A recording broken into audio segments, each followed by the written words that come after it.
منشا محسن علی کا ناول لابے، باب اول، شہر خیال۔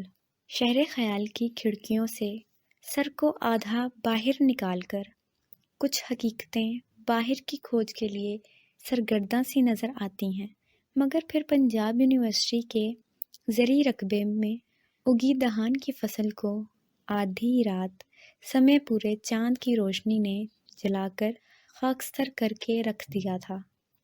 پریتم ایسی پریت نہ کریو جیسی کرے کھجور، دھوپ لگے سایہ ناہی، بھوک لگے پھل دور۔ پریت کبیرہ ایسی کریو جیسی کرے کپاس، جیو تو تن کو ڈھانکے، مرو تو نہ چھوڑے ساتھ۔ پریت نہ کریو پیچھی جیسی، جلسو کھے اڑ جائے، پریت تو کریوں مچھلی جیسی، جل سوکھے مر جائے۔ پچھلی راتوں کو جب تھل کی ریت سردیوں میں ٹھنڈی ہو کر سو جاتی ہے، وہ ننگے پاؤں ٹیلے کی چوٹیوں پر کھڑی ہو کر دور دور تک دیکھتی رہتی ہے کہ وہ اس حالت سے باہر نکلے کہ زندگی ابھی بھی پوری ہے، بہت کچھ مکمل ہونے والا رہتا ہے، کہ اس کی کہیں نہ کہیں ضرورت سی باقی ہے۔ وہ دم سادے سارے منظر نامے کو دیکھتی رہتی تھی، بغیر پلک جھپکے، جیسے کسی مورت میں ڈھل گئی ہو۔ اماں اور بختاور کو رہ رہ کر ہول اٹھ رہے تھے کہ ان چند دنوں میں وہ کیسی پرائی ہو کر آئی تھی، جیسے کوئی خانہ بدوش قبیلے کی البیلی نار ہو، جس کی آنکھوں میں تھل کے چٹیل میدانوں جیسا خالی پن اور سراب ہوتا تھا کہ آنکھیں پوا کے موسم میں بھی ساون بھاون ہو جایا کرتی تھیں، جیسے کنیز فاطمہ ہو گئی تھی، جو کنیز فاطمہ ہونے کے علاوہ سب کچھ لگ رہی تھی۔ خانہ بدوش قبیلے کی نار، ڈاڑھ سے بچھڑی کونج۔ پوا کی سرد ترین رات میں جب چاند بادلوں کی اوڑ سے لگ چھپ کھیلتا ہوا ریت کے ٹیلوں پر ٹہلتا ہوا نظر آتا تھا، تو وہ لگ چھپ کر اسے دیکھا کرتا تھا۔ کنیز فاطمہ کو، جس کی ذہانت اور وقار کے پورے تھل میں چرچے تھے کہ وہ پہلی لڑکی تھی جو اتنے بڑے شہر سے پڑھ لکھ کر آئی تھی، جس کی موجودگی میں تھل کے سارے تہوار اور خوشی پوری ہوتی تھی، کہ وہ ہو گئی تو رونق بڑھے گی، وہ مہمان خصوصی کی حیثیت رکھنے لگی تھی۔ ڈھولک کی تھاپ پر وہ بچوں بچ بیٹھی رونق محفل ہوا کرتی تھی۔ چائے کی پہلی پیالی اسی کو پیش کی جاتی تھی، بتاشے بھی کھجوریں بھی، بختاور اس کی بلائیں لیتے ہوئے نہیں تھکتی تھی۔ دیکھا کنیز، تم کتنی ضروری اور لازمی ہو سب کے لیے۔ وہ زہر خند سی ہنستی تھی جو بختاور کو ہولا کر رکھ دیتی تھی۔ یہ زہر، یہ جلن، یہ انداز کہاں سے آیا تھا؟ کیوں کر؟ کیسے؟ بختاور نے اسے کتراتے دیکھا، جیسے وہ تھل واسیوں سے تھک سی گئی ہو، گنگاتی ہو کہ وہ اس کے معیار برابر نہیں آتے ہوں۔ شمو، فضا اور رقیہ زرقا بختاور سے کرید کر پوچھتی تھی، کنیز فاطمہ پرائی ہوئی پھرتی ہے، کیا ہم اس سے نہ ملا کریں؟ ہمیں یوں دیکھتی ہے جیسے ہم کوئی اچھوت ہوں۔ شہر کی ہوا اتنی ظالم ہوتی ہے بختاور کہ سب ختم کر دے۔ بچپن کا ساتھ، سہیلی، اللہ کرے شہر کو جاننے والے سارے گھوڑوں کے سم ٹوٹ جائیں۔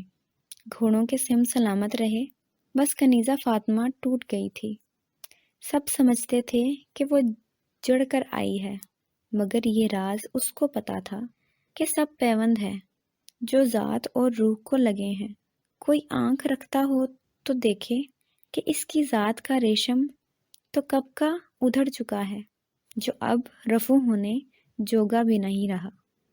پوا کی ٹھٹھرتی ہوئی رات تھی، دور بھیڑوں کے باڑے سے ٹیلوں کی آوازیں گونجتی تھیں، کگھل درویش درختوں پر کوئی رات کے پکھی کبھی کبھی بول پڑتے تھے، اور وہ چونک پڑتی تھی کہ یہ آوازیں کہاں سے آتی ہیں، کہ سوز بھی ہے اور ساز بھی، مگر تار سلامت نہیں ہے۔ کیلکولیٹر کھولے، 2 ہندسوں کے حساب کتاب میں الجھی ہوئی تھی۔ وہ حساب کتاب میں کبھی بھی کچی نہیں رہی تھی، مگر اب کی بار دل میں چور آ رہا تھا، کھوٹ رستہ دیکھ رہا تھا کہ گھس کر بیٹھ جائے۔ وہ جھٹک رہی تھی بار بار۔ 4,37,000۔ کیلکولیٹر پر ابھرتے ہندسوں نے اس کے وجود کے ٹکڑوں کی شکل اختیار کر لی تھی۔ وہ رقم بہت زیادہ تھی۔ وہ رقم صرف رقم نہیں تھی، موسم کی سردی، گرمی، پوا باڑھ کے جگراتے، پسینے میں محبت کی بو، کئی خوابوں کی کرچیاں۔ رقم چکا سکتے ہیں؟ ہیرے جیسے بغیر کسی کھوٹ کے جذبوں کو کیسے چکایا جائے؟ ہر فارمولہ کلیہ فیل ہو رہا تھا۔ وہ شہے کا شکار تھی کہ وہ پنجاب یونیورسٹی کیمسٹری ڈپارٹمنٹ کی ہونہار، اپنے استادوں کی لاڈلی طلبہ رہی ہے۔ یہ کوئی نائٹروجن کا فارمولہ نہیں تھا کہ وہ سیدھا سیدھا حل کر دے اور حل کر کے رکھ دے اور اماں ابا بختاور کی سامنے رکھ دے کہ یہ دیکھیں اماں ابا بختاور، میں نے آپ سب لوگوں کا سارا قرض برابر کر دیا ہے۔ یہ 1 سال کے پیسے، یہ 2 سالوں کے پیسے، یہ 4 سالوں کے، اور یہ رقم پوری ہو جاتی، فارمولہ صحیح ہو جاتا، مگر جواب آنا تھا، اسے دنیا کی ہر عدالت رد کر کے رکھ دیتی۔ وہ کنیز فاطمہ کے دل کا چور تھا، کھوٹ تھا، اور نہ ساری دنیا اندھی، بہری، گونگی ہرگز نہیں تھی، یہیں آ کر مات ہو جانی تھی۔ تبھی وہ پچھلے 20 دنوں سے کیلکولیٹر لے کر بیٹھ جاتی تھی، مگر حساب ہر بار بگڑ جاتا تھا۔ ہندسے برابر درست ہوتے تھے، ہاڑ کی چلچلاتی ہوئی ماس کو ساڑتی ہوئی دھوپ آ جاتی، آس پاس پوا کی قہر آلود ٹھٹھرتی ہوئی راتیں سرد پر آن ٹھہرتیں۔ کبھی بختاور کی پیوند لگی اوڑھنیاں، اماں کی لیلن کی کئی پھٹی چپلیں، ابا کی 4 سالوں میں کبھی نہ بدلنے والی وہ پگڑی جس کا سفید رنگ اب خاکی رنگ میں بدل چکا تھا، بھیڑوں کا وہ ریوڑ اب تاک کی تعداد میں آ چکا تھا۔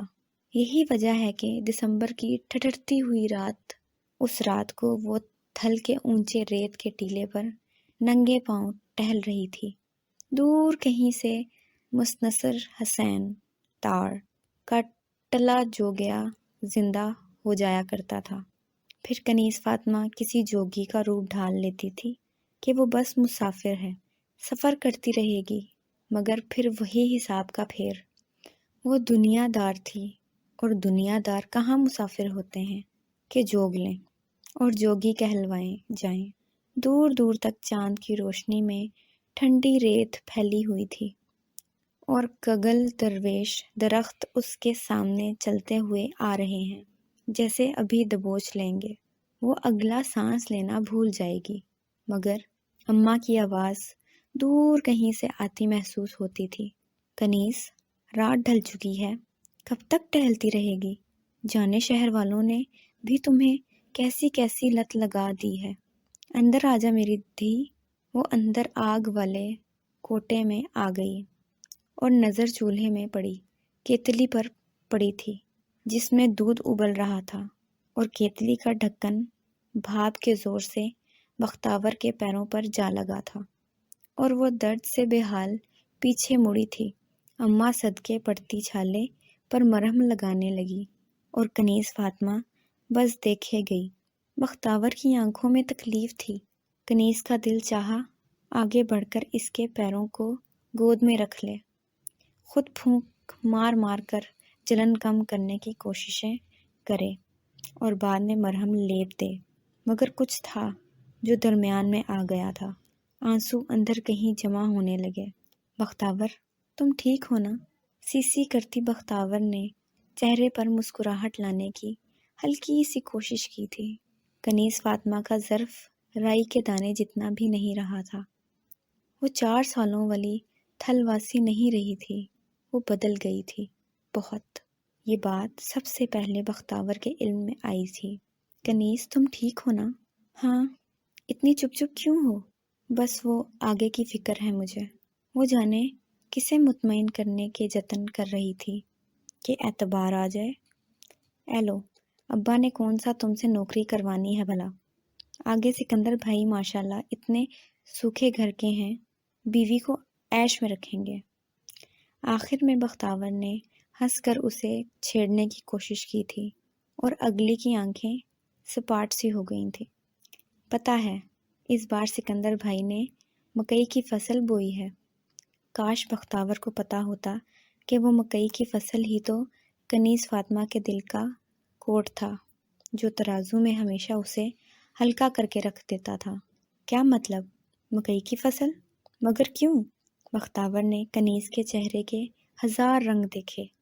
تم تو یوں حیران ہو رہی ہو جیسے کہ انہوں نے کوئی بڑا گناہ کر دیا ہو۔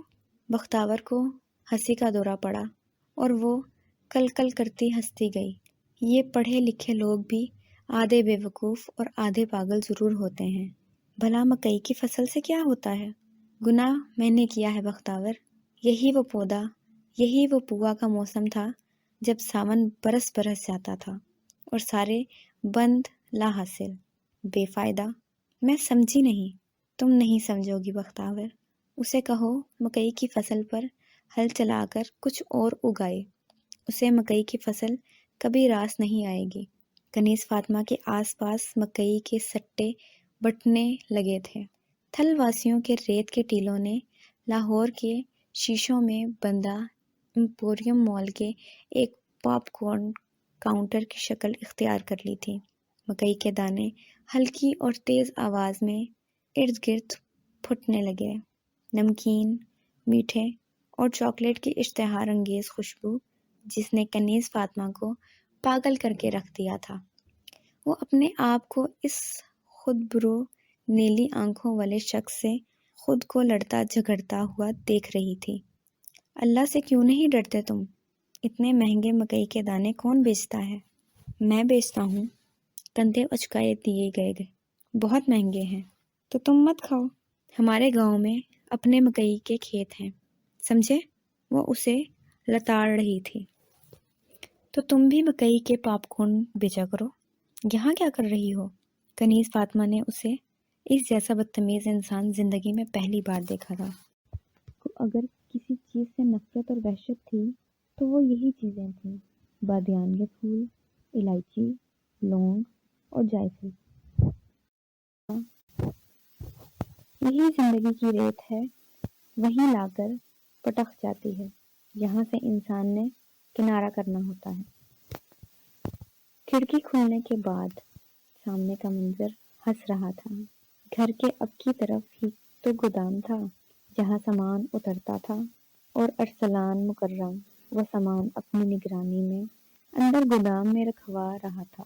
وہ دل نشین مرد اس کا شوہر تھا کہ وہ اس کی شریک حیات تھی، مگر وہ یہیں آ کر مات کھا گئی تھی کہ وہ اس کاروبار سے وابستہ تھا جس سے اسے اپنی 3 دن پہلے کی کیفیت یاد آئی تھی کہ جب اس نے اس گول برآمدوں والے قدیم گھر میں قدم رکھا تھا۔ کہیں یہاں بھی وہ اس کا پیچھا کرتے ہوئے نہ چلی جائے۔ وہ دلہن بنی وسوسوں میں گھری ہوئی تھی۔ عطر کی ساری بوتل اس نے خود پر الٹ لی تھی اور کہیں سارے منظر نامے میں لونگ اور بادیان کی مہک نہ پھیل جائے۔ وہ صدر دروازے پا کر کے جب گول برآمدے میں کرسی پر بٹھا دی گئی تھی تو عورتیں، بچے، بزرگ سب نئی نویلی دلہن کے گرد جمع ہو گئے تھے۔ ارے دلہن تو چاند کا ٹکڑا نہیں، پورا چاند ہی ہے، بلائیں لی جانے لگی تھی۔ چشم بدور نسیم بہت خوش قسمت ہے کہ اتنی اچھی اور چاند جیسی بہو ملی ہے۔ سنا ہے بیچاری کو ماں کے بعد باپ نے پالا ہے اور 16 جماعتیں بھی پاس کروائی ہیں، لاہور سے پڑھ کر آئی ہے۔ وہ چپ چاپ بیٹھی اپنی لمبی ہیل کی نوک کو دیکھتی رہی تھی۔ ہیل کی نوک نے سارا بوجھ اٹھایا تھا، پیروں میں بھاری پن اترنے لگا تھا۔ چیچا وطنی کی فضا میں جیسے تازگی بھر آئی تھی کہ وہ گھر سے دور آ گئی تھی۔ یہاں اس نے زندگی کے 25 سال گزارے تھے۔ یہ گول برآمدوں، طویل راہداریوں اور اونچی نیچی چھتوں والا قدیم گھر ہی اب اس کی ملکیت تھا، جہاں باقی کی زندگی گزارنی تھی۔ وہیں کرسی کے ہتھے پر ہاتھ رکھے رکھے وہ اپنے ہونے کو سوچتی رہی۔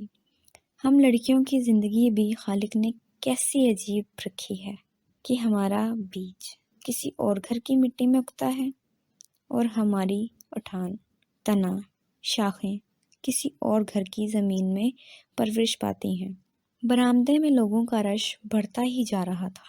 نند نگت نے اپنی اتنی خوبصورت اور پڑھی لکھی بھابھی کی وجہ سے فخر سے اپنی گردن اونچی کی ہوئی تھی۔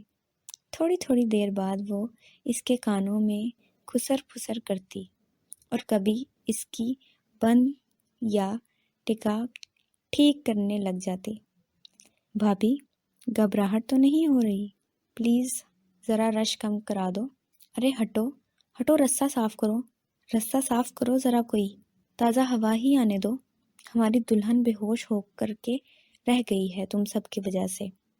وہ ہولے سے ہنستی تھی، چوری سے، جیسے محفوظ ہو رہی ہو، اور تبھی کوئی بڑی بوڑھی پاس آ کر دلہن کو پیار دینے لگی تھی۔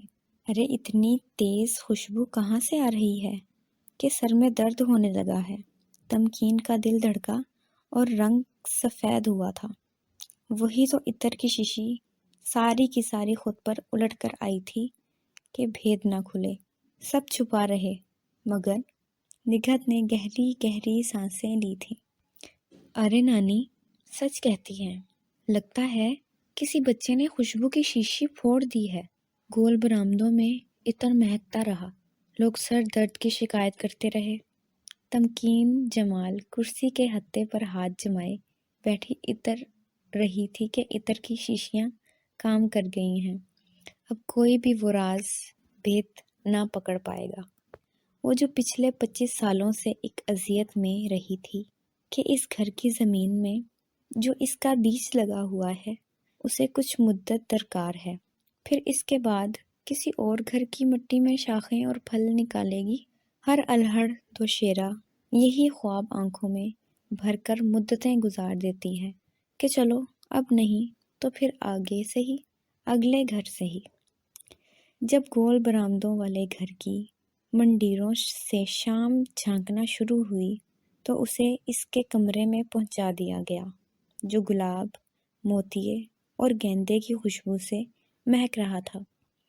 وہ اندر تک کھل کر رہ گئی تھی کہ یہاں کوئی اور مہک اس کا پیچھا نہیں کرے گی، سب کچھ تو پیچھے چھوٹ گیا ہے۔ نگہت نے دودھ اور کھانا کمرے میں رکھ دیا۔ بھیا ابھی آنے والے ہیں، آپ دونوں مل کر کھانا کھا لیجیے گا، ضرورت کی ہر چیز موجود ہے۔ ہدایات نامے کے بعد وہ ہوا کے جھونکے کے بعد کمرے سے باہر نکل گئی۔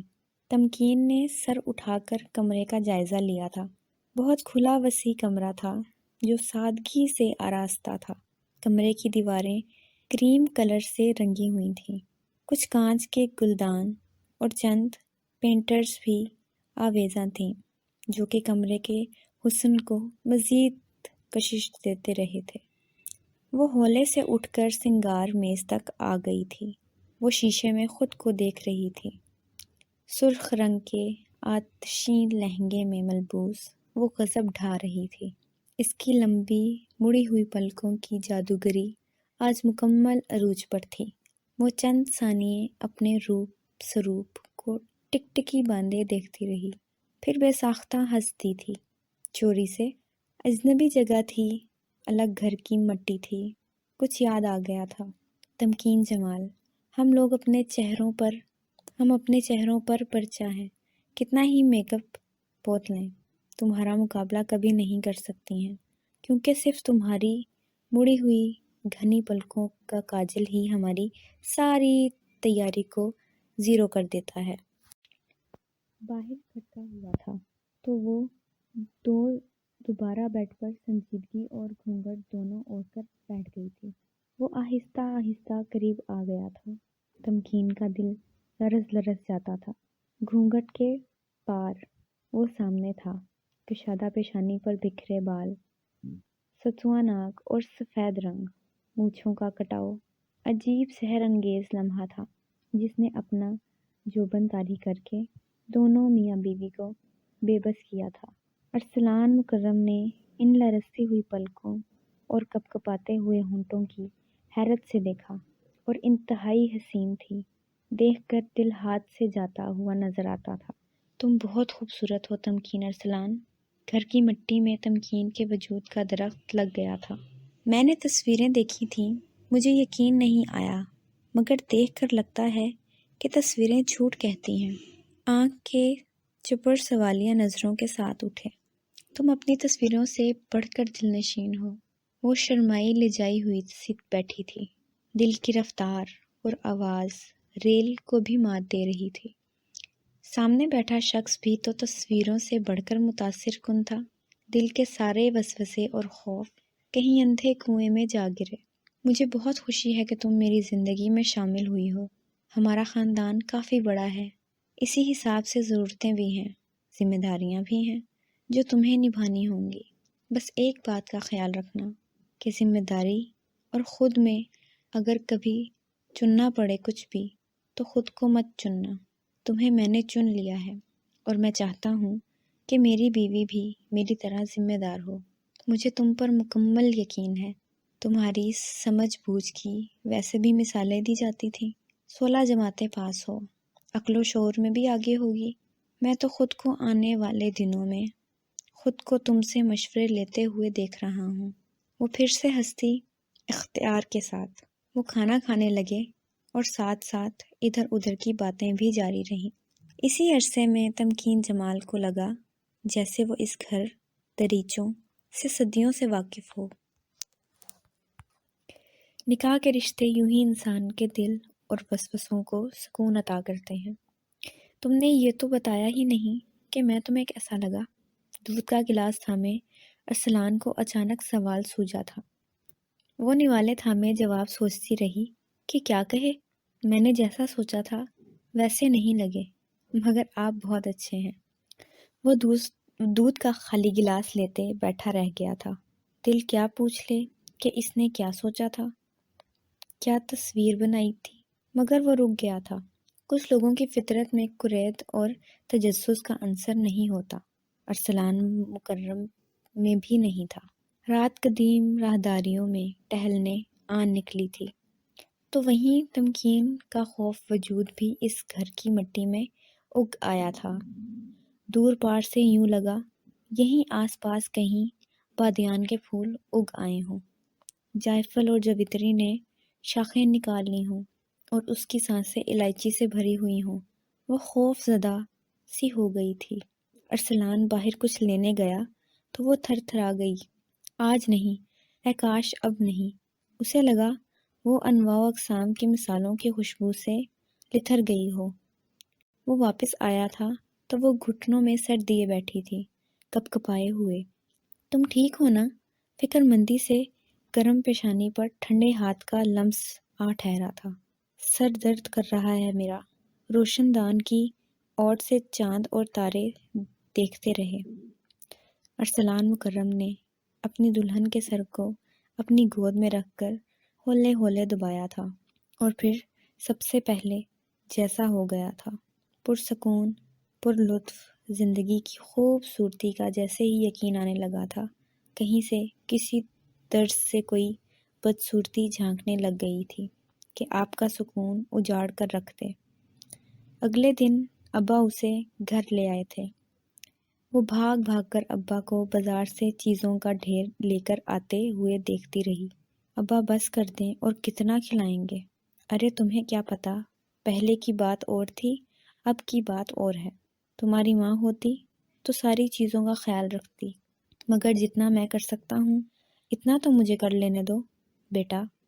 پھل، ٹکیاں، مٹھائیاں، خلیفہ کی نان ختائیوں کے ڈبے، جو جو چیزیں اسے ان 25 سالوں میں پسند رہی تھیں اور ابا کو یاد تھیں، وہ تو ساری چیزیں اس کے سامنے تھیں۔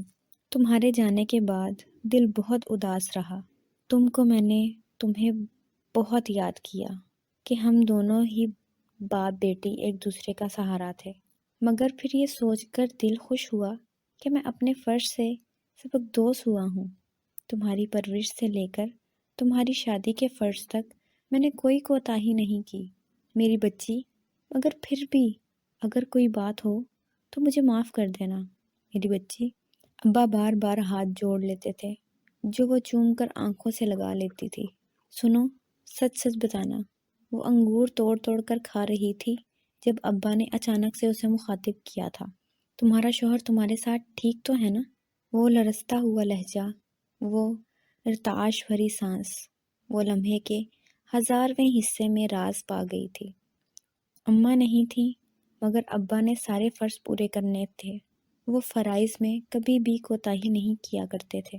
وہ اپنے بوڑھے باپ کے ہاتھوں کو تھامے تسلی کے الفاظ ڈھونڈتی رہتی تھی جو کہ مطمئن کر سکیں، جو مرہم ہو کہ اس بوڑھے شخص کو اعتبار آ جائے جو اپنی ساری زندگی کی جمع پونجی کسی کے حوالے کر چکا ہوا ہے۔ ابا، میں بہت خوش ہوں اور مطمئن بھی کہ آپ نے جو گھر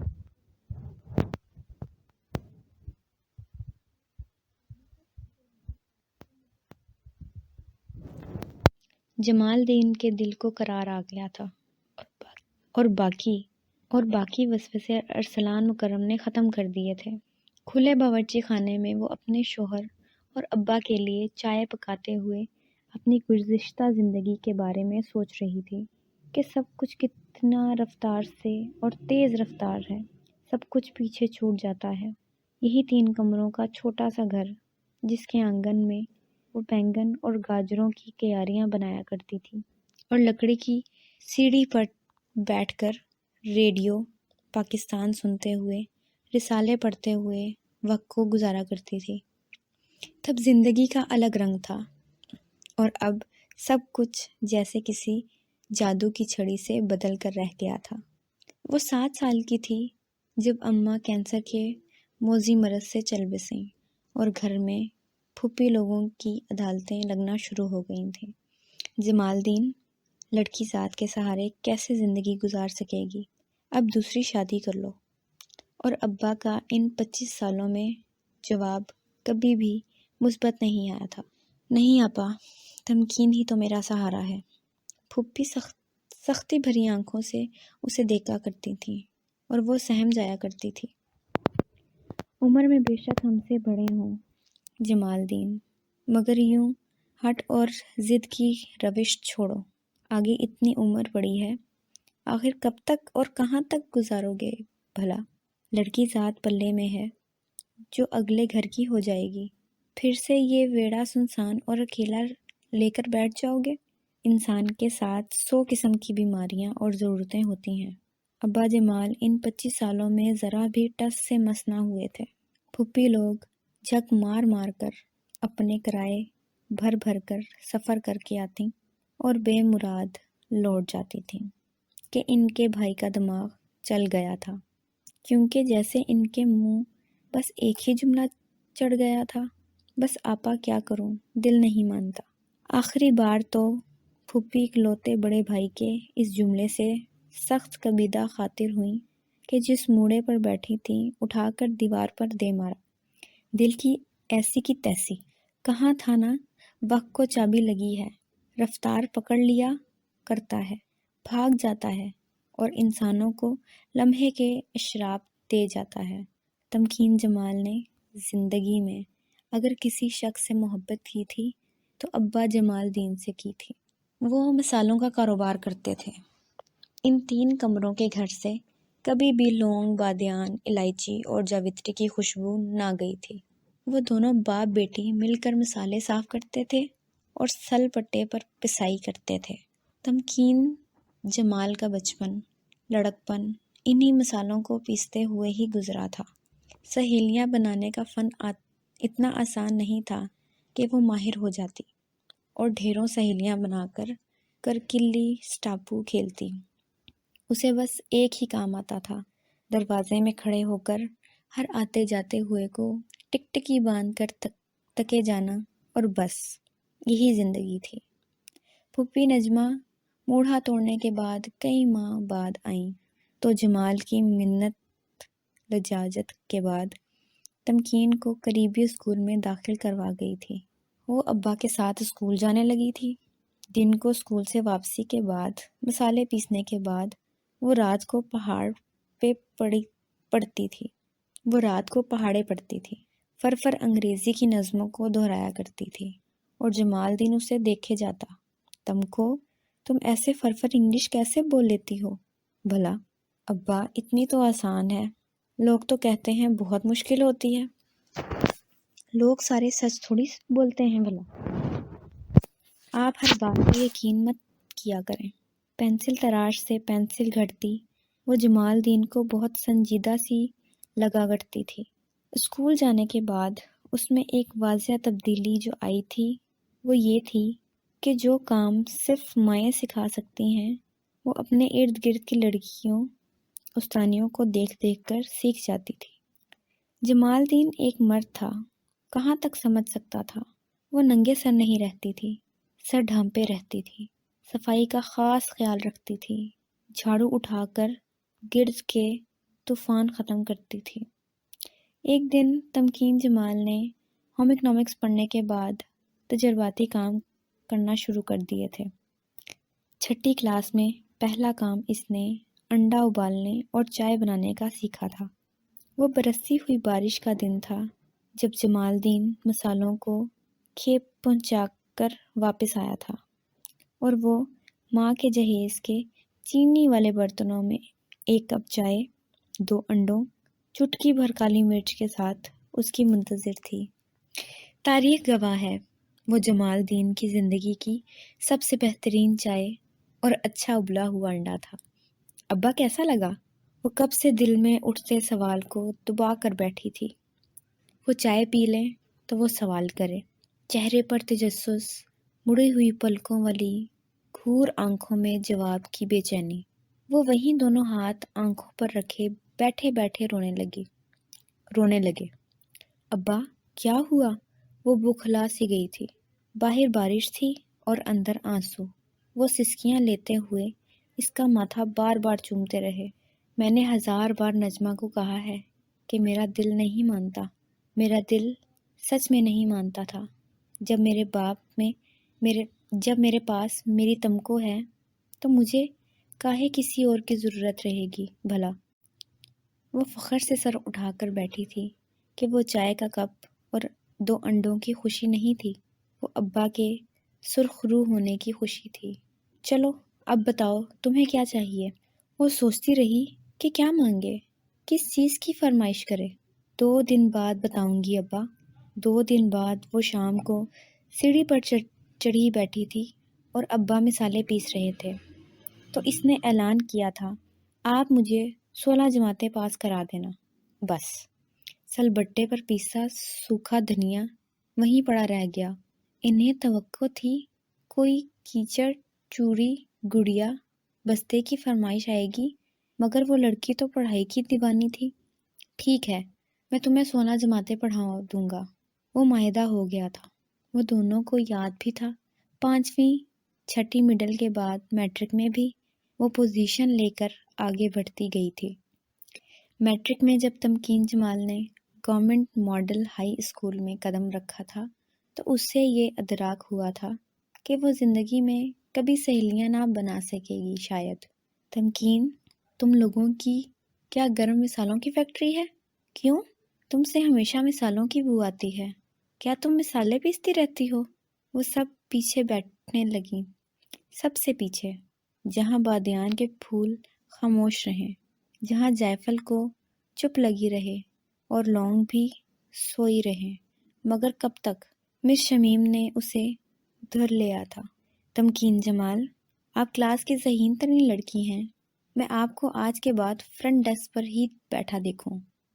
وہ کئی دن چپ رہی۔ ریڈیو پاکستان چلتا رہتا، بینگن کے پھول گرتے رہے۔ جمال دین کو اس کی چپی سے خوف آیا تھا۔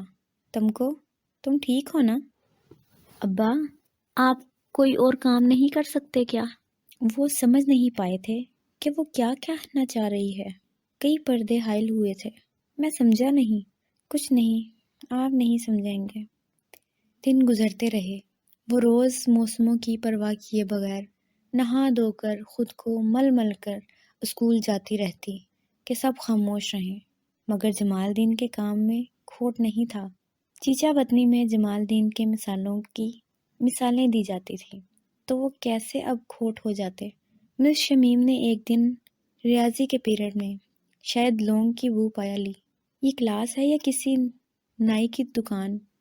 سانس لینا مشکل ہو جاتا ہے میرا، ویسے بھی خوشبو سے میرا جی الٹتا ہے۔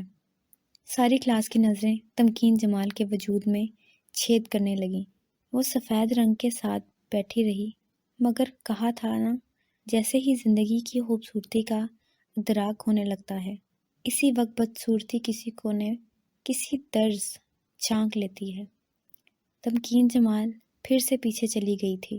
یہاں اس کے باپ کے کاروبار کا شور تھم سکے، یہاں کوئی سوال نہ ہو۔ گھر والے برے نہیں ہوتے، زمانہ اور لوگ کبھی کبھی ہوتے ہیں، اور تربیت صرف گھر نہیں کرتا، یہ زمانہ نامی اسکول بھی کرتا ہے۔ پھر آپ ہمیشہ اچھے نہیں رہتے، آپ خیر برے بھی نہیں رہتے۔ مگر 25 سالوں کی اذیت تمکین جمال کے سامنے پھر سے زندہ ہو گئی تھی۔ وہ کئی گھنٹوں کی بحث کرتی رہتی تھی کنیز فاطمہ سے کہ وہ آئیڈیلزم کا شکار ہے، وہ اپنی زندگی میں کچھ نیا شامل کرے گی جہاں کوئی شرمندگی نہ ہو، کچھ بھی۔ اسے یاد آیا تھا کہ وہ اور کنیز فاطمہ ہاسٹل روڈ کے پاس پنجاب یونیورسٹی کی دہان کی فصل کے سٹے ہتھیلیوں سے مسلتے ہوئے آئیڈیلزم اور آگے کی زندگی پر بحث کر رہی تھیں، تو اس نے کتنا ہنس کر کنیز فاطمہ سے ایک بات کہی تھی، میں اب پہلے والی تمکین جمال نہیں رہی، میں اپنے آگے کی زندگی میں کوئی شہزادہ ہی ڈھونڈوں گی جو پھولوں اور خوشبوؤں کا کاروبار کرتا ہوگا، چاہے وہ گلاب بیچتا ہو یا چاہے اس کے موتیوں کے کھیت ہوں۔ وہی وقت نے یہ لمحہ ہنس کر دیکھا تھا۔ آج کھڑکی کھلی تو تمکین جمال کو سب یاد آیا تھا۔ وہ پہلی والی تمکین جمال واقعی نہیں رہی تھی، وہ ارسلان مکرم نامی شہزادے کو ڈھونڈ چکی تھی، وہ گلاب نہیں بیچتا تھا۔ ہائے افسوس کہ وہ موتیوں کے کھیتوں کا مالک بھی نہیں تھا، وہ تو بس بادیان کے پھول اور لونگ کا بیوپاری تھا۔ وہ شدت سے روتے ہوئے کنیز فاطمہ سے بات کر رہی تھی جو اپنے تھل کی ریت پر ننگے پاؤں ٹہل رہی تھی۔ کنیز فاطمہ، ہم نے خواب بنے تھے مگر وہ دھاگے کچے تھے، سب کچھ ادھڑ گیا ہے، سینے کے ہنر میں ہم دونوں اناڑی ہیں۔ اب کیا ہو گیا؟ میرا سانس بند ہو رہا ہے، کاش ہم دونوں بھی سیرت امتیاز کی طرح سب چھوڑ چھاڑ کر دل کے مرض کا سہارا لے کر کسی اور طرف نکل جاتے۔ کھڑکی کھلی ہے مگر ہوائیں بند ہو چکی ہیں، بس کبھی کبھی دور سے سیرت امتیاز کی آواز سنائی دینے لگتی ہے، اور سیرت امتیاز نے کسی شہزادی کی طرح راستوں میں کھجور کی گٹنیاں نشانیوں کی صورت میں چھوڑی ہیں کہ شہزادے سراغ پائیں اور وہ دوڑے چلے آئیں۔ وہ اس کوشش میں بھی کامیاب رہی، مگر یہیں آ کر سب ختم ہو جایا کرتا ہے جہاں انسان ضروری ہو، اسی بازار اسی خرید کے ہاتھوں بکے، ورنہ کچھ ہم ایسے خاص لوگ ٹکے کے بھاؤ بک جاتے ہیں۔ یہی تمام عمر کے افسوس ہیں جو کہ لا حاصل ہیں۔ پوپلی بوا نے اسے بھورے بالوں والے لڑکے کو اجنبے سے دیکھا تھا جو شاید انہی کی طرح کا کوئی خبتی تھا، جو دسمبر کی خنک ٹھٹرتی ہوئی شام میں جو اداسی کے رنگوں میں رنگی ہوئی تھی آ گیا تھا۔ آئے ہائے، کس کا پتہ پوچھتے ہو میاں؟ اپنے کوٹ کی فر سے جیسے برف کے گالے جھٹکتا ہوا، سرخ ناک کی سونسوں پر جھنجھلاتا ہوا وہ جیسے برف کا آدمی بن گیا تھا۔ میں سرخاب خان ہوں۔ پوپلی بوا کے اپنے دانت اتنی ٹھنڈ میں بج رہے تھے کہ وہ ہنسی کا موقع بھی ہاتھ سے نہ جانے دینا چاہتی تھی۔ اے لو، انسان بھی نرالے ہیں، آج کے میاں پرندوں کے ناموں پر بھی قبضے کیے جاتے ہیں۔ وہ ہاتھوں میں چکوترے لیے کھڑی تھیں اور راستے میں ہی ٹھنڈ میں وہ دونوں آمنے سامنے کھڑے تھے۔ سرخاب خان کو وہ گلیاں بہت اپنی اپنی سے لگی تھیں، جیسے ہر دریچے سے، ہر چلمن سے، ہر اوٹ سے کوئی اسے دیکھ کر منہ پر ہاتھ رکھ کر ہنستا جاتا ہو کہ اس کی بات پوری ہو گئی تھی اور شرط آدھی رہ گئی تھی۔ وہ کھنگتا ہوا کہکا، وہ چوڑیوں کی چھن چھن، اٹھا ہوا سر، تم جان لو کہ تم ڈھونڈتے ہوئے میری خبر لینے کے لیے ضرور اس گلی میں قدم رکھو گے، مگر کیا؟ وہ اس سے بات نہیں کرنا چاہتا تھا، مگر ہمیشہ بات بھی کرتا تھا کہ وہ سانس تھی وہ لینے کو مجبور۔ جس شام میری گلی میں قدم رکھو گے نا تو تمہارے سارے حوصلے ریت ہو جائیں گے۔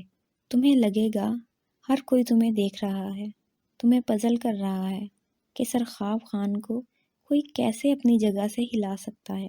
تو سنو، اگر سیرت امتیاز کو تم اپنی جگہ سے کھسکا سکتے ہو تو پھر اس 21ویں صدی میں کچھ بھی ہو سکتا ہے، کچھ بھی، محبت بھی۔ وہ بھورے آنکھوں والا پٹھان بے بس ہونے لگتا تھا۔ وہ لڑکی آکٹوپس تھی، ایسا جگڑتی تھی کہ سارے باندھے ہوئے بند بیکار ہو جاتے تھے۔ کسی دن تم زندگی کے ہاتھوں بہت بڑا زک اٹھاؤ گی سیرت امتیاز۔ پنجاب یونیورسٹی میں کیفے والے روڈ پر چہل قدمی کرتے ہوئے وہ اسے باور کرا رہا تھا۔ زندگی کے ہاتھوں یا تمہارے ہاتھوں؟ سرمئی سڑک پر طویل تھی۔ پنجاب یونیورسٹی کی سڑکیں کبھی ختم نہیں ہوتی تھیں، بس کبھی کبھی گفتگو اور سوال جواب کا اختتام ہو جایا کرتا تھا۔ جو سمجھ لو۔ وہ اپنے کوٹ کی جیبوں میں ہاتھ ڈالے سیدھا دیکھ رہا تھا، اور سیرت امتیاز اس بھورے بالوں والے شخص کے علاوہ بھلا اور کچھ دیکھ سکتی تھی؟ نہیں، کبھی بھی نہیں، جب تک اندھی نہ ہو جائے۔ بزدل انسان، زندگی کو الزام مت دو، صاف صاف کہو کہ تم نے صدمہ دینا ہے مجھے۔ وہ واپس پلٹ گئی تھی بغیر کچھ کہے۔ اس جملے کو سوا سرخاب خان نے اپنے قدم نہیں روکے، وہ بس چلتا رہا۔ یونیورسٹی کی سڑکوں کے گرد ارجن کے درخت خزاں کی لپیٹ میں تھے۔ وہ بس مڑ مڑ کر دیکھتی رہی تھی کہ شاید وہ پلٹے گا، مگر آج وہ پلٹ آیا تھا۔ ان تنگ گلیوں میں جو جدت اور قدامت کا حسین متزاج تھیں کہ جہاں وہ بلند کہکے لگانے والی لڑکی رہائش پذیر تھی، اس کے کہکے اور ہنسی کی بے ساختہ کھنک پر لوگ مڑ مڑ کر پلٹ پلٹ کر دیکھا کرتے تھے۔ آرکیالوجی ڈپارٹمنٹ میں جہاں مٹی کے برتن گروندے بنانے کی ورکشاپ تھی، اور وہاں دوستوں کے گروپ کے ساتھ کھڑا تھا، جب یوں لگا تھا کوئی یونیورسٹی کے کوریڈور میں ونڈ چارمز لگا کر رفو چکر ہو گیا اور وہ آوازیں انسانوں کو اپنی طرف متوجہ کرنے کی تگودو میں ہوں۔ سرخاب خان اچانک مڑا تھا اور ونڈ چارمز کے لیے ہوائیں گمشدہ ہو گئیں۔ وہ ہلکے سے اس لڑکی سے ٹکرایا تھا جس کی ہتھیلی پر مٹی کی ایک چھوٹی سی خوبصورت سراہی تھی، جو شاید وہ ورکشاپ سے بنا کر خوش ہوتی ہوئی ابھی باہر آ رہی تھی۔ سرخاب کی ٹکر سے وہ کوریڈور کے فرش پر گر کر دوبارہ مٹی کے لوتھڑوں کی شکل میں ڈھل گئی تھی۔ وہ ہنسی تھم گئی، وقت بھی اور سیرت امتیاز بھی۔ وہیں لمحوں نے زنجیر باندھ لی تھی۔ سرخاب کو لگا وہ ابھی طیش میں آ جائے گی، چیخے گی، چلائے گی، جیسے لڑکیاں عموماً کرتی ہیں۔ وہ بس خاموش ہو گئی تھی، تھوڑا سا جھکی، مٹی کا وہ لوتھڑا اٹھایا اور پیچھے الٹے قدموں کے ساتھ ہنستی چلی گئی تھی، جیسے وہ وہاں تھی ہی نہیں۔ یہیں آ کر ان کی پہلی ملاقات ختم ہوئی تھی۔ دوسری ملاقات ہاسٹل روڈ کی طرف ایس ٹی سی کوریڈور میں ہوئی تھی، جہاں کچھ لڑکیاں چھوٹے چھوٹے کپ کیکس میں رنگ برنگی موم بتیاں جلائے سالگرہ کی وش گنگنا رہی تھیں۔ وہ سرد موسم تھا، کوریڈور میں چاروں طرف سے دھند گر رہی تھی۔ دودھیاں بلوں کی روشنی میں وہ لڑکی بیچوں بیچ کھڑی تھی اور اس کی دوستیں کورس میں گا رہی تھیں۔ ایس ٹی سی دھند میں لپٹا ہوا، موسم کی خنکی اور ہلکی سی رومانوی سی فضا۔ سرخاب وہیں سے گزرا تھا اپنے دو دوستوں کے ہمراہ۔ جب اس نے اپنے پچھلی آواز سنی تھی، سنو، وہ تینوں پلٹے تھے۔ کون؟ بھورے بالوں والے لڑکے، میں تم سے مخاطب ہوں۔ سرخاب نے سٹپٹا کر اپنے دوستوں کے سر کے بالوں کی طرف دیکھا تھا اور پھر اسے لگا تھا وہ اسے ہی تو بلا رہی ہے۔ کون؟ میں؟ سینے پر انگلی رکھے وہ تصدیق چاہ رہا تھا۔ ہاں تم۔ وہ تھوڑا سا آگے بڑھ آیا تھا۔ دھند گرنے لگی تھی، خنکی بڑھنے لگی۔ یہ لو، منہ میٹھا کرو، آج میری سالگرہ تھی۔ وہ ہتھیلی آج کپ کیک سے سجی ہوئی تھی، چھوٹا سا کپ کیک اور چھوٹی سی اس پر جلتی بجھتی اور پگھلتی ہوئی موم۔ میں آپ کو نہیں جانتا۔ دھند میں سب گم ہونے لگا تھا، حتیٰ کہ وہ دونوں بھی۔ جب اس نے اپنے پیچھے آواز سنی تھی، سنو، تم لمحوں کی واردات پر یقین رکھتے ہو؟ نہیں، میں ایک زمینی اور حقیقی انسان ہوں محترمہ۔ چھوٹا سا کپ کیک اور ننھی سی موم بتی پیچھے کھینچ لی گئی تھی۔ کوریڈور میں ونڈ چائمز پھر سے قہر آلود شام میں بجھنے لگے۔ جلد تم زمینی نہیں رہو گے اور حقیقی بھی۔ میری یہ بات ہمیشہ یاد رکھنا، جو لمحوں کے وارد ہونے سے منکر ہوتا ہے نا، تو لمحے اسے جا پکڑتے ہیں۔ اللہ تمہیں لمحوں کے عذاب سے محفوظ رکھے۔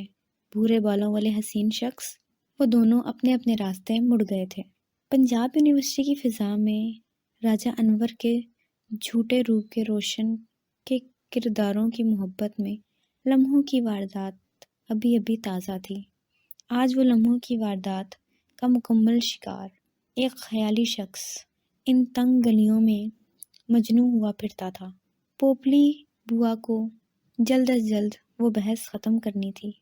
بڑے ابا کو اخبار کے بعد چکوترے کھانے تھے۔ اب تک وہ ادارتی صفحہ بھی ہضم کر چکے ہوں گے اور ان کی تلاش میں کئی ہرکارے نکل رہے ہوں گے۔ ساتھ ساتھ سلواتیں بھی ضروری تھیں۔ کس کا پتہ لینے آئے ہو؟ وہ جھجکا کہ کیسے کہے وہ کس کی خبر لینے آیا ہے۔ اگر انہوں نے پوچھ لیا کہ کیا رشتہ ہے، کیوں کر ایک کنواری کی خبر کو آئے ہو، یہی بات اس نے درنجف کے سامنے رکھی تھی تو وہ سوکھے گوشت کی یخنی تیار کر رہی تھی۔ بڑے عجیب سے انداز میں ہنسی تھی۔ جب تم مجھے قائل کر سکتے ہو تو پھر دنیا کے کسی بھی انسان کو قائل کر سکتے ہو۔ تم تو مجھ سے محبت کرتی ہو، تبھی یقین کر لیتی ہو۔ دنیا کا مجھ سے کسی محبت و حبت کا رشتہ نہیں ہے۔ گھاگرے میں پڑی چونٹیں ٹھیک کرتی، لکڑیوں کو چولہے میں برابر کرتی وہ درنجف تھی، جس کو معلوم تھا کہ لمحوں کی واردات کیا ہوتی ہے۔ تبھی اس نے سرخاب کے لیے رستہ صاف کر دیا تھا۔ تمہیں کوئی اعتراض نہیں؟ خوبانیوں کے باغ میں گلی سڑی خوبانیوں کی باس سونگھنے کی حس کو ناگوار تھی۔ میں دل نہیں بدل سکتی تمہارا۔ میرے ظرف کو اگر کبھی ماپنا ہو تو علاقے کے سارے پہاڑ ذہن میں رکھنا، شاید ان سے بھی زیادہ وسعت ہو میرے دل میں۔ سب کی چاہ الگ الگ ہوتی ہے، مجھے صرف تمہارے نام کی چاہ ہے کہ فقط درنجف سرخاب کہلوائی جاؤں، اور بس۔ مورے کہتی ہیں کہ میں پاگل ہوں، جھلی ہوں، جو اپنے بندے کو کسی دوسرے کے حوالے کرنے کا سوچ رہی ہوں۔ مورے میری ماں ہے، وہ بھی میرے ظرف کو نہیں جانتی۔ تم اس کے سامنے جانا تو میرا نام لے کر کہنا کہ درنجف بھی سرخاب خان کے نکاح میں ہے اور صرف نام چاہتی ہے، تو کیا وہ صرف نام کی حد تک مجھے قبول کر لے گی؟ اگر وہ ہاں کہہ دے تو مجھے بتا دینا، میں اخروٹ کا حلوہ تقسیم کر دوں گی۔ اگر وہ انکار کرے تو 3 طلاق کے پتھر بھجوا دینا۔ تمہارا نام نہ صحیح مگر پتھر ہی سہی جو نصیب میں ہو مل کر ہی رہتا ہے۔ آسمان گیلا گیلا سا تھا، گلی میں شہتوت کے درختوں کی بہتات تھی جن سے شاید شام کی اوس ٹپکتی تھی۔ پوپلی بوا اس خیالی پلاؤ پکاتے انسان کو درفٹے منہ کہہ کر آگے بڑھ گئی۔ اب تو چکوتروں والا تھیلا بھی وزنی ہوتا جا رہا تھا۔ سنیں، مجھے سیرت امتیاز سے ملنا ہے۔ پوپلی بوا پتھر ہو گئیں۔ وہ جلدی جلدی کی ہر بوند تھیں، وہ بھی غائب ہو گئیں۔ دسمبر کی دانت کٹکٹاتی سردی نے ان دونوں وجود کو جیسے موسم کی سختی سے آزاد کر دیا تھا۔ بوڑھی آنکھوں نے درد کی شدت سے مغلوب ہو کر گالوں پر آنسوؤں کو بہہ جانے دیا تھا۔ یہاں بھی خزاں کے موسم میں ساون نے اپنی گھات لگائی تھی۔ کل شام یہیں اس جگہ ملنے آنا، میں تمہیں بتاؤں گی پتہ سیرت کا۔ نگری نگری پھرا مسافر جیسے کسی گلاب کی مانند کھل اٹھا تھا کہ اب تھکن وجود کو چاٹنے لگی تھی۔ مسلسل کئی ماہ کی تلاش کے بعد وہ سیرت امتیاز تک پہنچنے والا تھا۔ پوپلی بوا نے اپنی شال سے آنکھوں کا کھارا پانی جھاڑا تھا۔ چکوترا کھاؤ گے؟ نہیں اماں، بہت شکریہ، میں کل شام کو آپ سے یہیں ملوں گا۔ خیر سے جاؤ، اللہ کی امان میں۔ وہ ان تنگ گلیوں میں اپنے موٹے فر کے کوٹ کی جیبوں میں ہاتھ ڈالے اپنے جوگر سے شور پیدا کرتا ہوا سیدھا چلتا رہا تھا۔ پوپلی بوا نے تب تک دیکھا جب تک سرخاب نظر آتا رہا، پھر وہ دسمبر کی دھند میں کسی نقطے کی طرح گم ہو گیا۔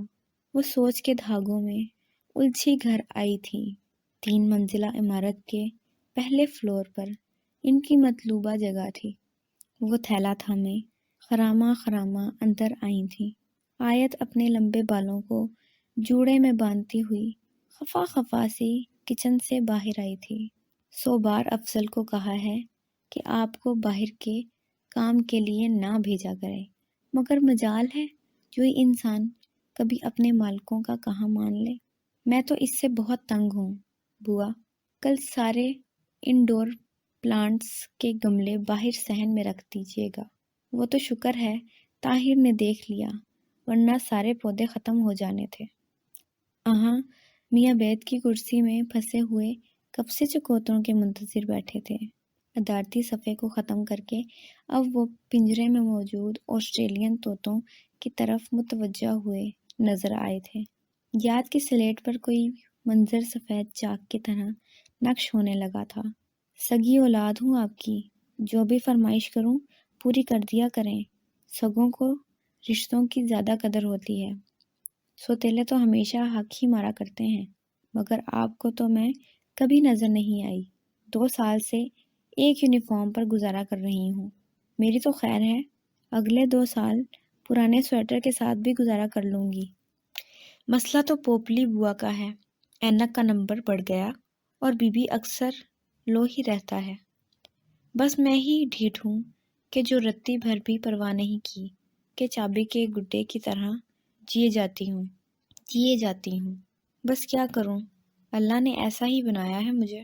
اتنا سا تو میرا دل ہے کہ سوتیلیوں کو بھی خون سمجھ کر واری صدقے جاتی ہوں کہ ہیں تو باپ جائے دنیا میں رکھ کر تو بس ایک ماں جائی ہی رہی، وہی کافی ہے، باقی سب کیوں بھگتان بھریں۔ خیر ایک تو مہینوں بات نہیں ہوتی، اور جب ہوتی ہے تو میری شکایتیں آپ کو بے سکون کر دیتی ہیں۔ خیر کہنا یہ تھا کہ طاہر بھائی کے اکاؤنٹ میں پیسے مت بھیجا کریں، مجھے کم ہی ملتے ہیں۔ پھر جب شاپنگ پر جاتی ہوں تو ہر بار میرے موزوں کے لیے پیسے کم پڑ جاتے ہیں۔ البتہ یہ کہ اب کی بار ذرا اگر ممکن ہو تو ذرا زیادہ پیسے بھیج دیجیے گا، مجھے ضرورت ہے۔ کچھ طوطے خریدنے ہیں، پنجرا خرید رہا ہے مگر خالی پڑا ہے۔ کچھ دنوں کا شوق ہے، پھر پرندے بھی آزاد کروں گی، ایک میں ہی پنجرے میں زندہ انسان کافی ہوں۔ سلیٹ صاف ہو گئی اور سب غائب۔ انہوں نے سر اٹھا کر دیکھا، آیت چکوترے اور کالے نمک کے سامنے کھڑی تھی۔ ابا کھا لیں؟ اپنی صحت کا خیال رکھا کریں۔ جب سے قطر سے آئے ہیں کمزور ہی ہو گئے ہیں آپ تو۔ وہ بس ہولے سے ہنستے چکوترے کی بھانکیں منہ میں رکھے لگے تھے۔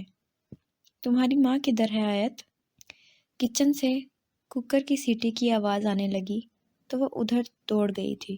وہ جم کھانے گئی ہیں، کچھ ورزش کرنی تھی، کہہ رہی تھیں پٹھے کھینچے رہتے ہیں اور اکڑن ہو جاتی ہے جسم میں۔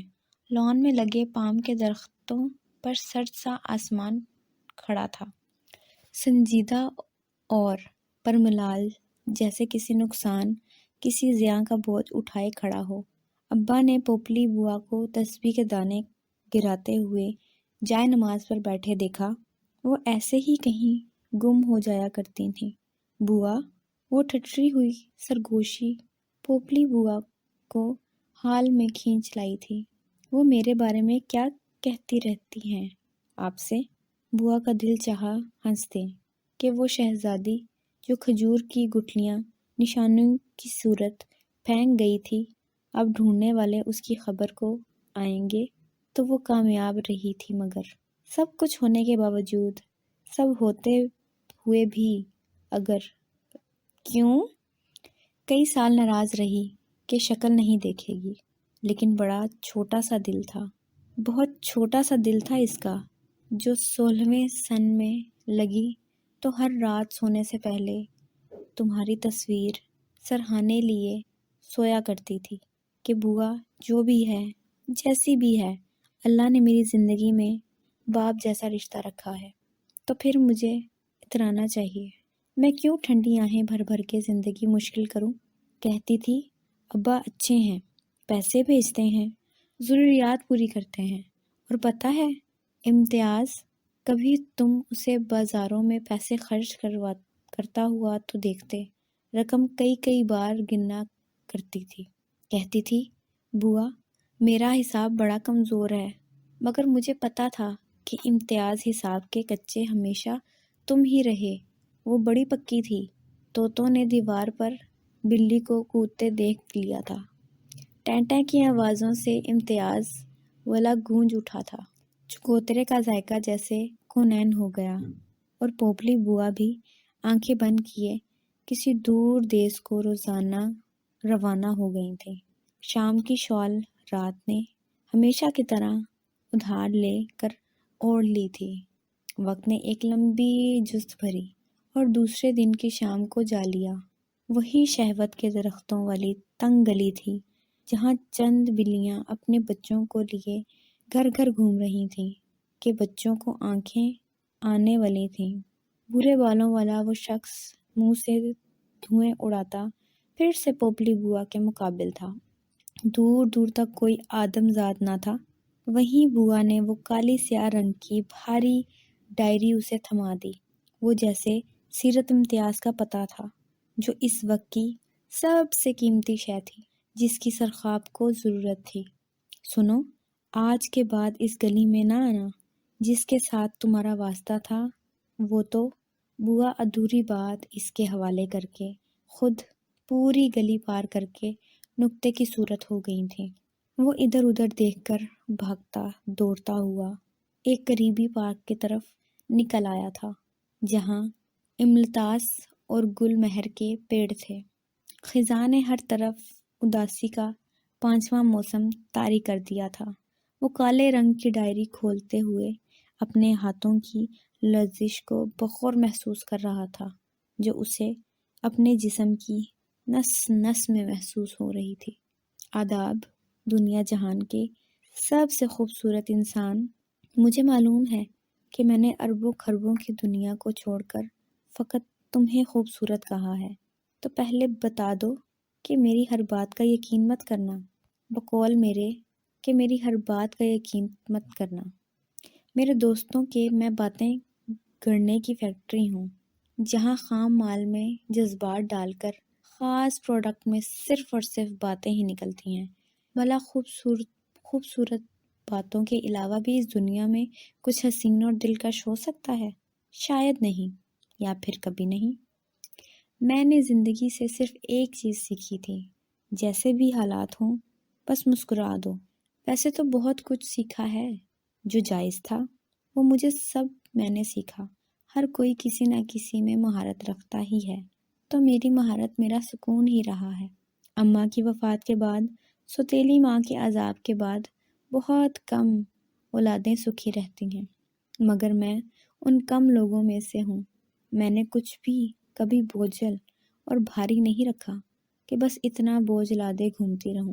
میں بھی کبھی نہیں گھومی، مگر میں نے اپنا ہار کبھی نہیں اٹھایا، بس لوگوں کے اٹھائے ہیں کہ وہ زندگی میں کس کس کسوٹی پر پرکھے گئے ہیں۔ سب کو لگتا ہے مجھے انسانوں اور جذبوں کی پرکھ ہے، اور میں اس بات پر اتراتی ہوں کہ ہاں، مجھے پرکھنے کا ہنر آتا ہے۔ آرکیالوجی ڈپارٹمنٹ کی ورکشاپ میں تم نے میری مٹی کی سراہی توڑ دی تھی، یاد تو ہوگا؟ انسان جس شے کو بھی کبھی توڑے تو اسے یاد رکھے، کبھی مرمت کا سمے ہو تو جوڑ دے۔ یہی جوڑ تو زندگی کا حصہ ہیں۔ موسیوں خوبصورت لقب، خطاب، باجو، جو بھی ہے، بہت مجھے اچھا لگتا ہے۔ سوچا تمہیں موسیوں کہہ کر پکارا کروں۔ کیا میں پکار لیا کروں؟ بہت سے احترام مانے ہوتے ہیں کہ تم میرے سینئرز میں شمار ہوتے ہو، مگر پھر بھی زندگی کو آسان ہونا چاہیے، ہاں نا موسیوں؟ میں نے لمحوں کی بات کی ہے۔ ہمیشہ کے لمحے مقدس ہوتے ہیں، وارد ہوتے ہیں۔ اگر ہو جائیں تو احترام کر لیا جائے۔ میں کرتی ہوں، مگر تم نہیں کرتے۔ سرخاب خان، تم نے وہ مٹی کی سراہی نہیں توڑی، تم نے میرا دل پارا پارا کیا تھا۔ کتنا عجیب ہے نا کہ کچھ لمحوں کی چوٹ سے ٹوٹ جاتے ہیں۔ میرا یہ روپ صرف تم جانتے ہو، ورنہ ابا ابھی بھی مجھے ناخلف نافرمان اولادوں میں شمار کرتے ہیں۔ پوپلی بوا کے لیے میں ڈھیٹ ہوں، اور سوتیلے رشتوں کے لیے کچھ بھی نہیں ہوں۔ ہی کچھ بھی نہ ہونے کا اپنا ہی مزہ ہے۔ تم نے دیکھا ہے، کبھی کچھ نہ ہو کر میں نے تمہاری فطرت بھی پہچان لی تھی۔ جب تم نے میرا کپ کیک واپس کر دیا تھا، تب میں نے سوچا تھا وہ میرا خاص دن تھا۔ تمہارا بھلا کیسے ہو سکتا تھا؟ بس یہی ہوا تھا۔ اس رات میں ہاسٹل کی چھت پر دسمبر کی سردی میں اکیلی چہل قدمی کرتی ہوئی صرف تمہیں سوچتی رہی تھی۔ سرخاب خان کی زندگی نے مجھے پھر کس سٹیج پر لا کر کھڑا کر دیا ہے، اور مجھے کون سا کردار ادا کرنا ہوگا۔ وہ رات عجیب رات تھی جب مجھے کوئی ساما ضروری تھا، اور پھر میں نے سب کچھ عدن جبار سے کہہ دیا تھا کہ اس رات کنیز فاطمہ اور تمکین جمال اپنے گھروں کو روانہ ہو چکی تھیں۔ وہ رات مجھ پر بھاری تھی۔ مجھے آج بھی یاد ہے کہ ادھر دسمبر کی خنک صبح کا سورج مشرق سے ابھرا تھا، اور میری عدن جبار سے بات مکمل ہوئی تھی، جو اچھے دوستوں کی طرح مجھے سنتی رہی تھی، بغیر کسی سوال کے، کسی تشویش کے۔ ایسے دوست ہوتے ہیں نا سرخاب خان؟ گل مہر اور املتاس ہوا کی چھیڑ سے پتجھڑ موسم کی رت نبھانے لگے۔ درختوں نے پرانے خشک پتوں کو وجود میں اتارنا شروع کر دیا تھا۔ سرخاب خان کالی ڈائری کا صفحہ موڑ کر نشانی رکھے وہاں سے اٹھ کھڑا ہوا تھا۔ مڑے ہوئے صفحوں کے کونے پر ایک دوست کا نام ابھرا ہوا تھا، عدن جبار۔ ایک ایسی دوست جس کے لیے شہزادیاں نشانیاں کبھی نہیں رکھتی کہ دوستوں کو نشانیاں ضروری نہیں ہوتی۔ عدن جبار کی زبان زہر آگ آیا تھا جس نے فردوس کو ہرکو نیلا کر دیا تھا۔ عدن جبار کی زبان میں زہر اگ آیا تھا جس نے فردوس گوہر کو نیلا کر دیا تھا۔ دوست بھی اپنی زبان میں ڈنگ رکھتے ہیں، ڈنگ میں زہر ہوتا ہے، اور اس زہر کا تریاق دنیا میں کہیں بھی میسر نہیں ہوتا، کہیں بھی نہیں۔ فردوس گوہر کو اپنی عزیز جان دوست نے ڈس لیا تھا۔ وہ آنسو بھری آنکھیں لیے ان تینوں کی طرف دیکھتی رہی تھی، کنیز فاطمہ کو، تمکین جمال کو اور عدن جبار کو۔ اسے شدت سے سیرت امتیاز یاد آئی تھی کہ اگر وہ ہوتی تو کبھی اسے تنہا نہ چھوڑتی۔ شعبہ ابلاغیات کا گراؤنڈ تھا، یہاں یہ سب چل رہا تھا۔ آس پاس کے لوگ اپنے اپنے فائنل پروجیکٹس کی تیاریوں میں مگن نظر آ رہے تھے۔ شوٹ ہو رہے تھے، کاسٹیومز کی بحث چھڑی ہوئی تھی، کوئی اسکرپٹ تھا میں اپنا ڈائلاگز گزرتے پڑھنے میں مصروف تھا۔ دو زندگی ہوتے ہیں، قابل ستائش ہوتے ہیں۔ عدن جبار نے بازو سے پکڑ کر اس سے جھنجھوڑ دیا تھا۔ تم سن رہی ہو نا کہ میں کیا کہہ رہی ہوں؟ میں نے کبھی وہ چیز تک استعمال نہیں کی کہ جس کے بارے میں شبہ بھی ہو کہ وہ کسی اور نے استعمال کی ہو کبھی۔ یہاں چیز ہوتی کوئی coffee mug, mobile phone, outfit, scarf تو میں چھوڑ دیتی کسی لمحے بھی سوچے بغیر، مگر فردوس گوہر یہاں معاملہ کسی چیز کا نہیں ہے، ایک انسان کا ہے جو میرے لیے کتنا ضروری ہے یہ بات صرف میں جانتی ہوں۔ تم نے مجھ سے خلیل کو چھینا ہے۔ عدن جبار کا گلا دند گیا تھا، آواز بیٹھ رہی تھی، وہ اسے مسلسل 36 منٹ سے لتاڑ رہی تھی۔ جواب میں وہ ہمیشہ کی طرح چپ رہی تھی کہ اسے بس یہی کرنا آتا تھا، خاموش اور بس۔ فردوس گوہر نے اپنی نم آنکھوں کو اٹھایا تھا۔ میں ایسے کیسے کر سکتی ہوں عدن؟ میں تمہارے ساتھ کیسے کر سکتی ہوں؟ وہ تائید چاہتی تھی۔ اس لمحے فردوس گوہر پر تنہائی کا قرب وار ہوا تھا جس نے اس کے قدم تک اکھاڑ پھینکے تھے۔ تم کر چکی ہو ایسے، میں نے تم دونوں کو گلوریا جینز میں اپنی آنکھوں سے دیکھا ہے، اپنی آنکھوں پر اعتبار کر رہی ہوں عدن۔ اسٹوڈنٹ نے متوجہ ہونا شروع کر دیا تھا۔ سگریٹ تھامے مکالمے پریکٹس کرتی شازمہ رک گئی۔ طلحہ جو کیمرہ تھامے لانگ شاٹ لے رہا تھا وہ بھی ٹھٹک گیا تھا۔ وہ بہترین دوستوں کی لڑائی تھی جو اس سے پہلے گزرے سالوں میں سائے کی طرح ساتھ ساتھ رہتی تھی، مگر آج کوئی الگ کہانی تھی۔ میں نے خود تمہیں دیکھا ہے فردوس، تم رو رہی تھی اور وہ تمہیں چپ کروا رہا تھا۔ میں نے اس وقت اسے کالز کی، مگر میری آنکھوں کے سامنے اس نے کالز کاٹ دیں۔ وہ تمہاری طرف متوجہ تھا۔ آسمان کا نیلا رنگ ہلکے سرمئی رنگ میں بدلتا رہا۔ لاہور کے موسم کا بھی اعتبار نہیں، پل میں اپنا چولا بدل لیتا تھا۔ ہواؤں میں ٹھنڈک در آ گئی تھی۔ اپنے دل کی سنو، وہ تمہیں کیا کہتا ہے۔ میں سب کچھ ہو سکتی ہوں عدن، مگر میں اللہ کی قسم سچ کہتی ہوں، میں خائن نہیں ہوں۔ وہ پریوں کے جیسی فردوس گوہر جیسے شعبہ ابلاغات میں اسپرا کہہ کر پکارا جاتا تھا، وہ پریوں کے جیسی فردوس گوہر جسے شعبہ ابلاغیات میں ابصرہ کہہ کر پکارا جاتا تھا، سسک رہی تھی۔ اس وقت دنیا کے کسی بھی انسان کو کچھ بھی سمجھانے کی پوزیشن میں نہیں تھی۔ کچھ سچ اتنے مہلک ہوتے ہیں کہ انسان کے جسم اور روح کو مردہ کر دیتے ہیں۔ کچھ سچ اتنے مہلک ہوتے ہیں کہ انسان کے جسم اور روح کو مردہ کر دیتے ہیں۔ وہ بھی ایسا ہی سچ تھا، سامنے آتا تو بہت کچھ مر جاتا۔ سب سے پہلے فردوس گوہر، پھر دوستی، پھر رشتے اور بس۔ بارش کی پہلی بوند فردوس گوہر کے لمبے سیاہ بالوں میں گم ہوئی۔ وہ اسٹیچو بنی کھڑی رہی۔ کنیز فاطمہ، تم عدن کو سمجھاؤ، میں ایسی نہیں ہوں، میں ایسا کیسے کر سکتی ہوں؟ خلیل بے شک اچھا لڑکا ہے، اچھا دوست ہے، مگر وہ صرف دوست ہے، اس کے علاوہ کچھ بھی نہیں۔ تمکین، تمہیں تو خبر ہے، تم تو مجھے جانتی ہو نا۔ عدن نے زور سے اس کا بازو جھٹکایا تھا۔ درد کی ٹیس بازو سے ہوتی ہوئی دل تک پہنچ گئی۔ تم مان لو کہ تم شروع سے ہی ایسی ہو فردوس۔ تم جیسی لڑکیاں صرف یونیورسٹی میں دوسروں کے منگیتر پھنسانے آتی ہیں، جنہیں اپنی فیملی ویلیوز نہیں دیتی، تو وہ توجہ کے لیے کچھ بھی کر سکتی ہیں، کچھ بھی۔ لفظ تیر تھے، نشانہ دل تھا۔ عدن جبار نشانے کی پکی تھی، فردوس گوہر شکار ہو گئی تھی۔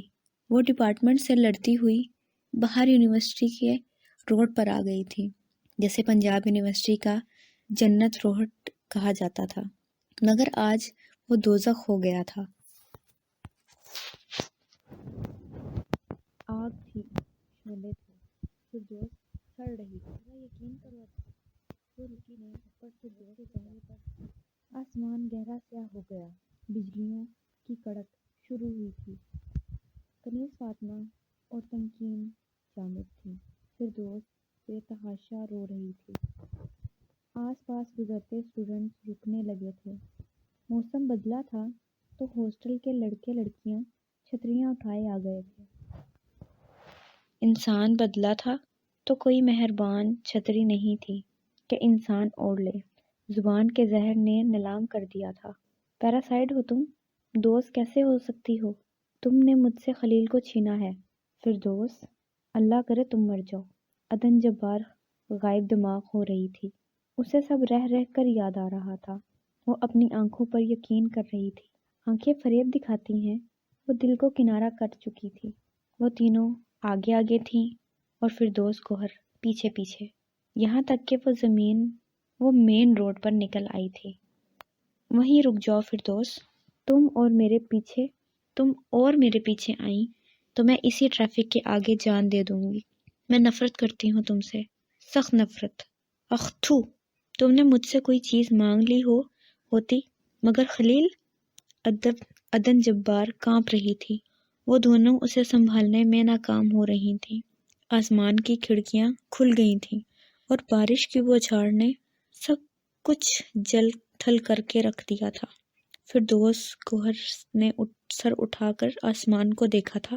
وہ شکوہ کنا سی نظر بے وقت ہارے ہوئے قافلوں کی مانند وہ واپس پلٹی تھی۔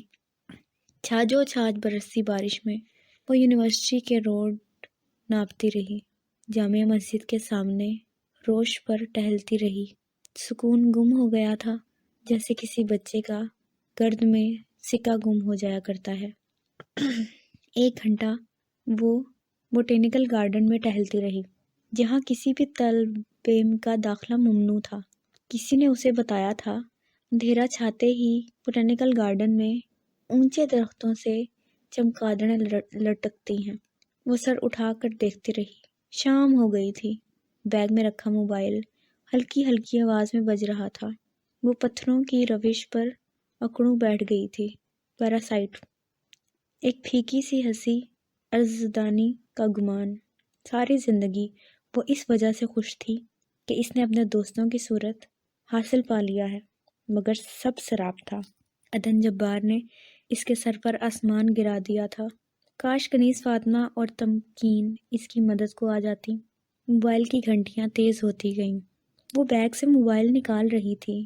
اسکرین پر ایک نام چمکتا رہا تھا، خلیل کالنگ۔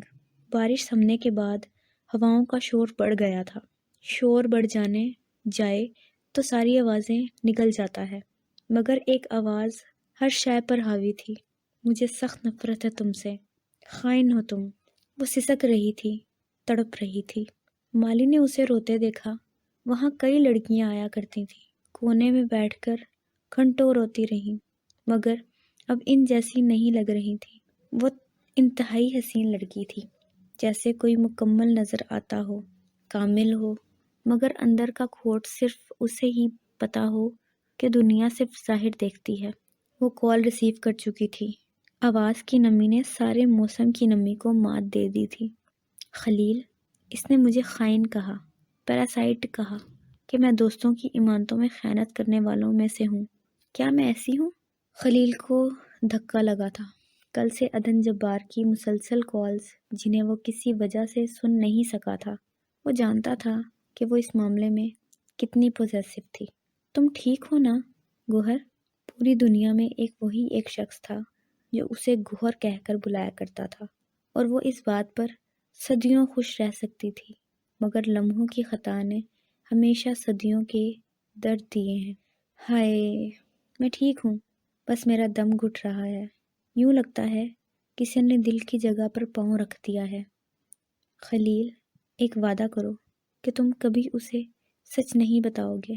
میں نہیں چاہتی وہ اپنی بقیہ زندگی کسی گلڈ کے ساتھ گزارے۔ اور رہی بات میری، تو ہم جیسے لوگوں کا کوئی مستقبل نہیں، یہ تخلیق کا دکھ ہے، خاتمے کے ساتھ ہی ختم ہوگا۔ وہ سنبھل گئی تھی۔ کچھ ہی دیر بعد وہ یونیورسٹی کے مین گیٹ کی طرف آہستہ آہستہ چلتی ہوئی جا رہی تھی۔ سڑک سیدھی تھی اور کنارے کے ساتھ لگے ہار سنگار کے درخت بھی ساتھ ساتھ چلتے رہے۔ سب ٹھیک ہو جائے گا گوہر، تم پریشان مت ہو پلیز۔ وہ ہنستی تھی۔ خلیل تھرا گیا تھا۔ وہ ہنسی کہ پس پردہ حقائق سے آشنا تھا۔ تم ایسے مت ہنسو، رونے سے منع کرتے ہو، ہنسنے بھی نہیں دیتے ہو۔ بیگ کندھے سے جھول رہا تھا۔ سڑکیں بارش سے دھل سی گئی تھیں۔ عجیب وقت کے پیر میں اسے سیرت امتیاز یاد آئی تھی۔ پنجاب یونیورسٹی میں تو ہر ہفتے بارشیں ضروری ہیں کہ یہاں کے درختوں کو دھلائی کی ضرورت رہتی ہے۔ خلیل نے اسے غائب دماغی کی کیفیت میں پایا تھا۔ تم کہاں ہو؟ میں لینے آ جاؤں؟ گاڑی ہے کیا تمہارے پاس؟ وہ ٹھٹکی تھی۔ گاڑی تو تھی اس کے پاس، اور ڈپارٹمنٹ کے پارکنگ ایریا میں کھڑی تھی۔ سامنے طویل سفر تھا جو کہ وہ طے کر کے آئی تھی۔ تھکن نے پیروں کے انگوٹھوں تک رسائی حاصل کر لی تھی۔ وہ خاموشی سے مڑ کر دوبارہ واپسی کے سفر کو چل دی۔ گاڑی ڈپارٹمنٹ میں تھی تو پھر وہ کیوں پیدل پھر رہی تھی؟ ٹھنڈی سانس لے کر فردوس گوہر نے ایک سرگوش خلیل کی سماعتوں کے گوش گزار کی تھی۔ سنو، میں نے زندگی میں 2 لوگوں سے شدید محبت کی ہے، خلیل سے یعنی کہ تم سے، اور عدن جبار سے یعنی کہ اس سے جس سے تم محبت کرتے ہو۔ مگر کیا؟ ادھر سانس ادھڑنے لگی تھی۔ اس سب کے باوجود میں ایک پیراسائٹ ہوں، جو ایک کیڑا ہوتا ہے جو دوسروں کی محبت پر زندہ رہتا ہے، اور بس۔ فردوس گوہر نے موبائل پنجاب یونیورسٹی کے زرعی رقبے کی طرف اچھال دیا تھا، جہاں دھان کے کھیتوں میں سٹا لگ چکا تھا۔ پنجاب یونیورسٹی کے در و دیوار نے شعبہ ابلاغیات کی اس افسرہ کو بالکل مطمئن چہرے کے ساتھ سڑکوں پر سکون سے راستوں پر سفر کرتے دیکھا، جیسے سب ختم ہو جانے کے بعد کا اطمینان حاصل کر لیا ہو۔ مگر اس راز سے واقف نتاشا ابراہیم تھی کہ سب دکھاوا ہے، دکھاوے کے بعد کی جو حقیقت ہے وہ برہنہ ہے۔ وہ افسرہ نہیں تھی، وہ کچھ اور ہی تھی۔ کہانی ابھی جا کر کہیں شروع ہونی تھی، جو کہ گوہر خاندان کے علاوہ نتاشا ابراہیم کو معلوم تھی۔ نتاشا ابراہیم جو کہ ایک گھات میں بیٹھی ہوئی شام اجل اور ازل کی چھاپ سے ہر فرد ہوا نیلا۔